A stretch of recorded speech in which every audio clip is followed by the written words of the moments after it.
Assalamualaikum warahmatullahi wabarakatuh. Selamat pagi Pak Reza dan teman-teman semuanya.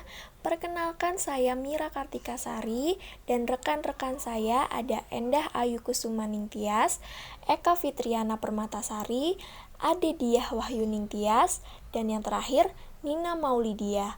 Kami dari kelompok 6 akan mempresentasikan materi media pembelajaran berbasis lingkungan, mata kuliah, sumber, dan media pembelajaran SD. Pada materi kali ini, kami akan membahas 5 subbab. Yang pertama, pengertian media pembelajaran berbasis lingkungan. Yang kedua, jenis lingkungan sebagai media pembelajaran. Yang ketiga, teknik menggunakan lingkungan. Yang keempat, contoh-contoh media pembelajaran berbasis lingkungan. Yang kelima, kelebihan dan kekurangan menggunakan lingkungan sebagai media pembelajaran. Langsung saja masuk ke pembahasan yang pertama, yaitu pengertian media pembelajaran berbasis lingkungan. Lingkungan sendiri merupakan kesatuan ruang dengan semua benda dan keadaan makhluk hidup termasuk di dalamnya manusianya dan perilakunya serta makhluk hidup lainnya. Lingkungan sendiri terdiri dari unsur-unsur biotik, abiotik, dan budaya manusia. Lingkungan sebagai sumber belajar dapat dimaknai sebagai segala sesuatu yang ada di sekitar atau di sekeliling peserta didik, baik makhluk hidup lainnya, benda mati, dan budaya manusia, yang dapat dimanfaatkan untuk menunjang kegiatan belajar dan pembelajaran secara optimal.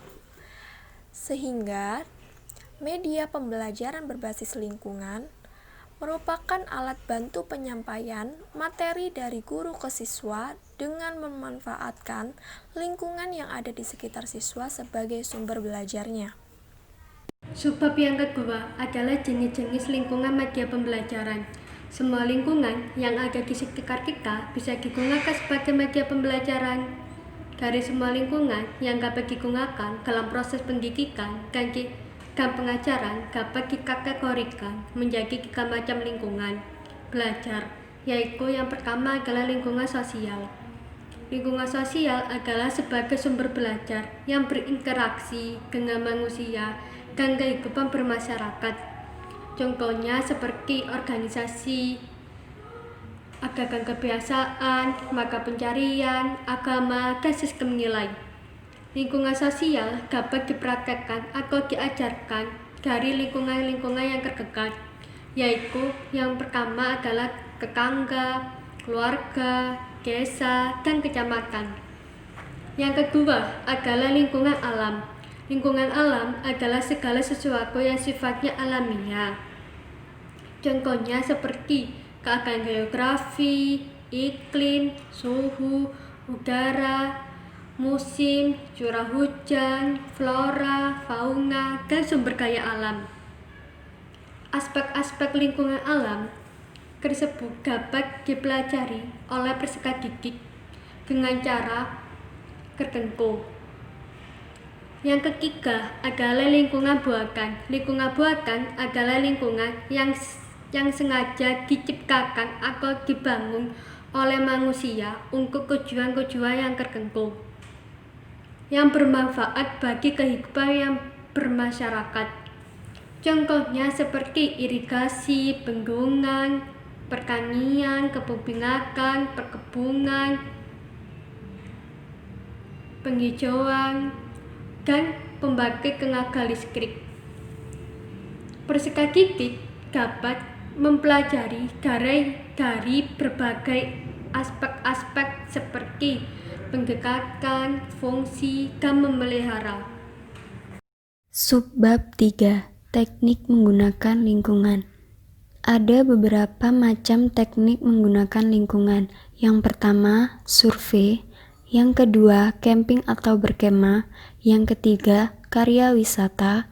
Keempat, praktik lapangan. Dan yang kelima, proyek pelayanan dan pengabdian pada masyarakat.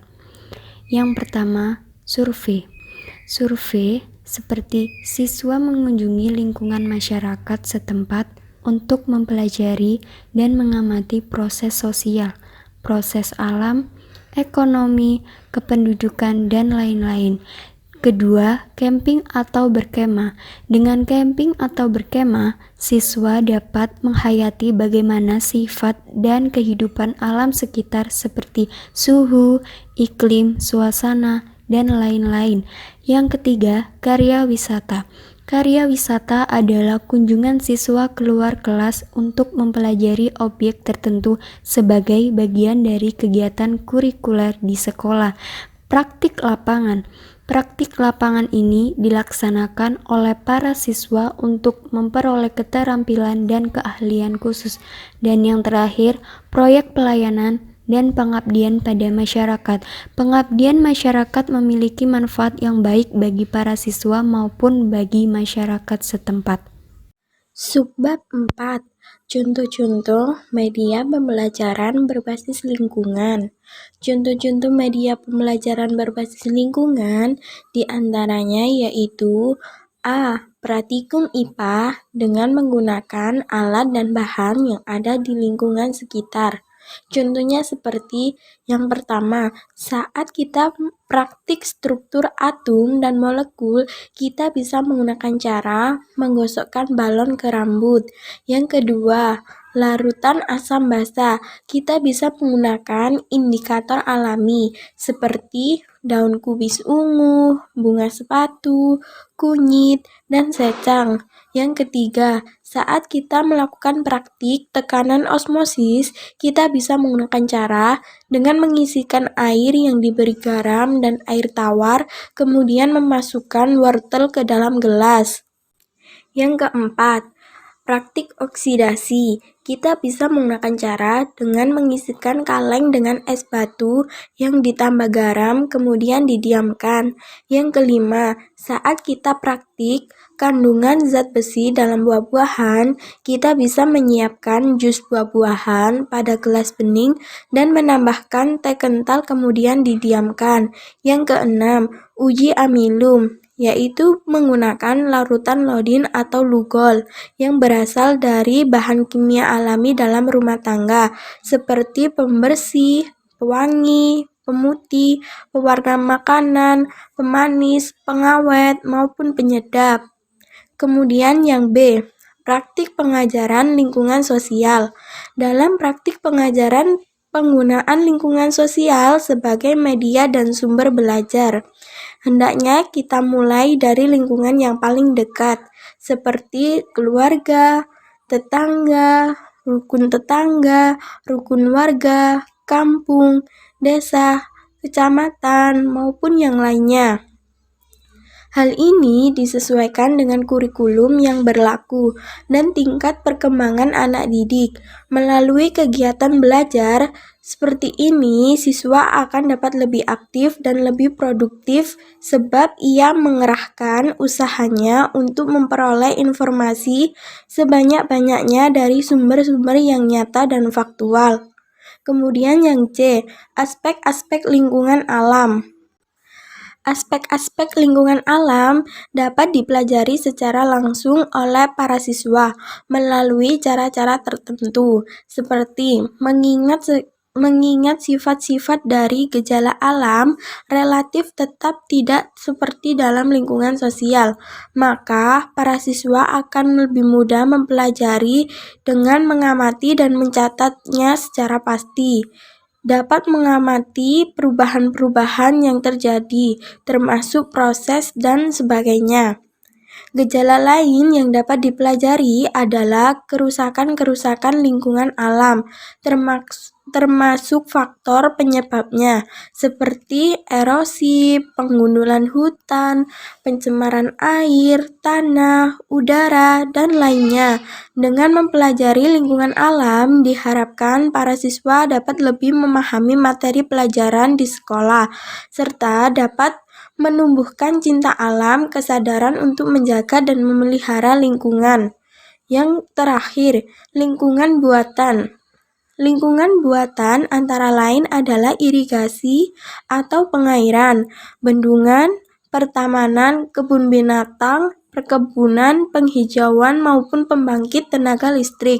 Siswa dapat mempelajari lingkungan buatan dari berbagai aspek, seperti prosesnya, pemanfaatannya, fungsinya, pemeliharaannya, maupun daya dukungnya, serta aspek lain yang berkenaan dengan pembangunan dan kepentingan manusia dan masyarakat pada umumnya. Lingkungan buatan dapat dikaitkan dengan kepentingan berbagai bidang studi yang diberikan di sekolah. Subbab kelima, kelebihan dan kekurangan menggunakan lingkungan sebagai media pembelajaran. Dalam menggunakan lingkungan sebagai media pembelajaran mempunyai banyak kelebihan, di antaranya 1.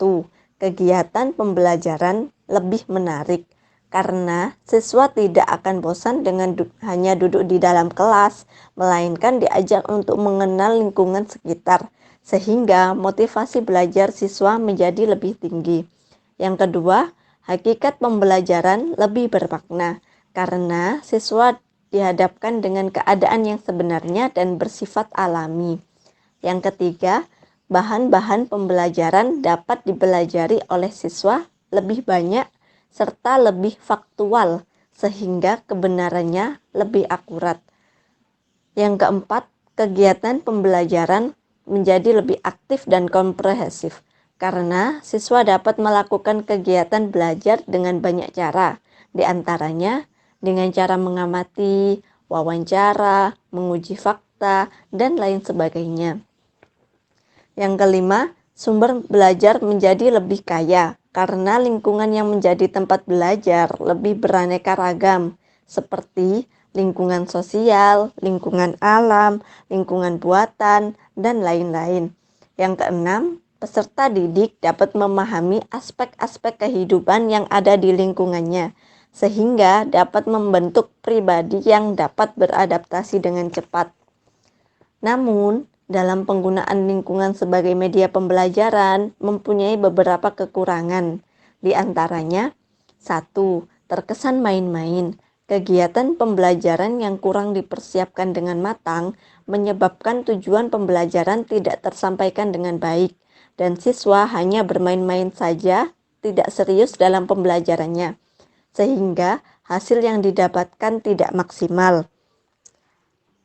Kelemahan tersebut dapat diatasi dengan persiapan yang matang oleh guru dan kerjasama yang baik oleh murid sebelum kegiatan itu dilaksanakan. Yang kedua, memakan waktu yang lama. Adanya kesan dari guru bahwa kegiatan ini memakan waktu yang lama, sehingga menghabiskan waktu pembelajaran di kelas. Namun, kesan tersebut keliru, karena kegiatan ini dapat dilakukan dengan singkat dan padat karena adanya pengarahan terlebih dahulu sebelum memulai kegiatan, dan kemudian kegiatan pembelajarannya dapat melanjutkan pembahasan di dalam kelas melalui kegiatan diskusi dan penyampaian hasil diskusi di depan kelas. Yang ketiga, sempitnya pandangan guru bahwa kegiatan belajar hanya dapat dilakukan dalam kelas, dan kegiatan ini dapat dilakukan secara individual ataupun kelompok.